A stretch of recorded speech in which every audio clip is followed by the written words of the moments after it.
حدیث پاک ہے، نبی کریم صلی اللہ علیہ وسلم فرماتے ہیں 4 ایسے لوگ ہیں جن کی رمضان المبارک میں بھی مغفرت نہیں ہوتی۔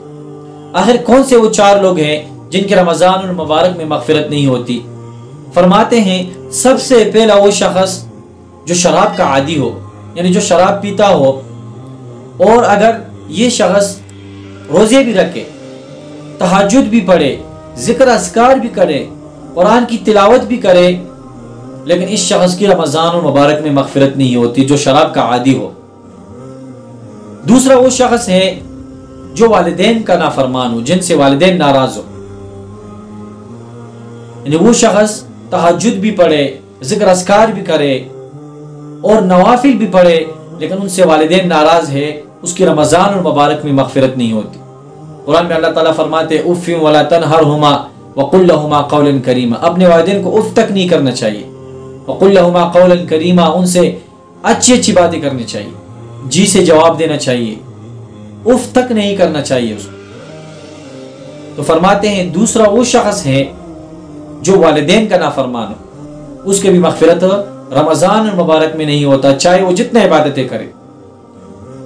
تیسرا وہ شخص ہے جو قطع تعلق رکھے، یعنی کسی بھائی سے یا رشتہ داروں سے یا اور بھی جو دوست ہو اس سے بات نہ کرے، ناراضگی کا اظہار کرے۔ فرماتے ہیں نبی کریم صلی اللہ علیہ وسلم حج کے موقع پر عرفات میں موجود تھے، تو آپ صلی اللہ علیہ وسلم نے فرمایا اس محفل میں اگر کسی سے رشتہ دار یا دوست یا اور کوئی ناراض ہے وہ اٹھ کر کے چلا جائے۔ فرماتے ایک بندہ اٹھا اور سیدھا چلا گیا، کچھ ہی ٹائم بعد وہ واپس آئے، تو آپ صلی اللہ علیہ وسلم نے وجہ پوچھی، تو انہوں نے فرمایا کہ میرے سے میرے خالہ ناراض تھی اور میں اس کو راضی کر کے واپس آیا۔ تو آپ صلی اللہ علیہ وسلم نے فرمایا اگر آپ اٹھ کے نہ جاتے تو شاید اس محفل پہ اللہ تعالی کی جو رحمتیں تھی اور برکتیں تھی وہ ضائع ہو جاتی۔ آپ اٹھ کے چلے گئے اور خالہ کو راضی کر کے واپس آئے تو اللہ تعالی نے آپ سب کی مغفرت کر دی۔ چوتھا وہ شخص ہے جو کسی سے کینہ، بغض اور حسد رکھے۔ کینہ کسے کہتے ہیں آپ بہتر جانتے ہیں، اور حسد اس کو کہتے ہیں۔ حسد کی 2 قسمیں ہیں، ایک حسد جو ہے وہ جائز ہے اور ایک حسد جو ہے وہ ناجائز ہے۔